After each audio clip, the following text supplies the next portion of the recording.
C'est comme Kishimoto pour Boruto. Ouais, mais Kishimoto c'est différent. Pourquoi? Parce qu'en fait, Kishimoto s'est pas dit, oh, on fait n'importe quoi avec Naruto. Oh là là. Non, non, c'est Kishimoto qui a eu, honnêtement, une grosse gifle malheureusement dans la gueule. Il l'a pas non plus très mal pris, mais c'est Kishimoto qui, à mon avis, il s'est rendu compte avec Samurai 8 qu'il n'était pas non plus un auteur génial. Il a vite compris ses limites. Il le sait, hein, Naruto, c'était un coup de génie qu'il a eu à ce moment-là, qu'il a bien exploité grâce à ses éditeurs. Sans ses éditeurs, on aurait eu beaucoup de choses en moins, énormément de choses en moins. Déjà Sasuke, Zabuza, tout ça. Enfin bref, passons.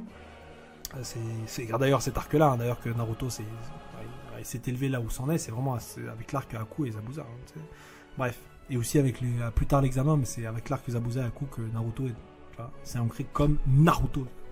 Bref, donc il s'est rendu compte que c'était pas un scénariste de malade, c'était même un scénariste plutôt médiocre en tant que tel. Désolé, hein, je sais que j'ai l'air violent, mais c'est par rapport à ce que les gens pensent. Kishimoto, c'était pas un auteur, un scénariste de malade. Hein. Franchement, c'est loin de là du tout. Il avait peut-être de bonnes idées, il avait des fulgurances, mais il arrivait pas à les mettre en place, à les rendre éclatantes et à les mettre en place tout ça. C'est pour ça que sur Samurai 8, ça lui a éclaté à la gueule. Ça lui a éclaté la gueule avec Samurai 8. Le mec, il avait un plan de malade, et ça se voyait qu'il avait tout préparé en se disant, voilà, ça va être une histoire de fou, je vais faire mon cosmic opéra, machin. Mais une fois qu'il fallait mettre ça sur papier, il a mis 1000 trucs en place, mais rien pour gérer le présent. Il a fait une erreur que, par exemple, Oda, lui, n'a jamais fait. Oda, quand il a préparé son histoire, il avait préparé effectivement tous les éléments qui allaient par la suite, mais comme je l'avais expliqué, on prépare deux trucs en parallèle. On prépare d'abord ce qui doit intéresser l'auteur maintenant, et ce qui pourra intéresser le lecteur après. Et Oda, dans One Piece, chacun des arcs individuellement intéressait le lecteur maintenant, tout en mettant des éléments, tout en permettant de développer et préparer des éléments qui intéresseront le lecteur par la suite. Et Kishimoto, lui, il a totalement mis de côté, enfin, il a peut-être bien géré son truc de éléments pour la suite, mais pas pour le présent. Ces arcs n'étaient pas assez intéressants. Quand un public n'est pas assez intéressé pour suivre un manga maintenant, il va pas s'intéresser à ce qu'il y a après.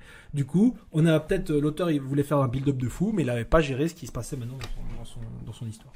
Et du coup, après ça, Kishimoto, il s'est fait, bon, écoute, moi j'ai envie de faire des mangas, mais là, après ça, on va me remettre un éditeur dans la tête, et moi j'ai pas envie de faire ça, j'ai plus envie de faire un long manga.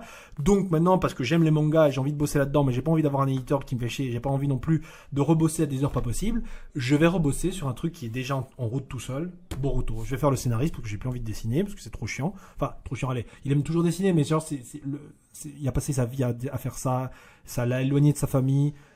Voilà, c'est fini pour lui, ça, il sera que scénariste. À la limite, il fera des illustrations quand il faudra, hein, mais c'est tout, rien d'autre. Et du coup, maintenant, il gère Boruto, et maintenant, il a mis de côté l'ancien scénariste, qui lui, je vais être honnête, avait je pense, une idée aussi derrière la tête. Je sais pas s'il lui a transmis ou Kishimoto a fait, non, fuck, moi je reprends les choses en main, voilà.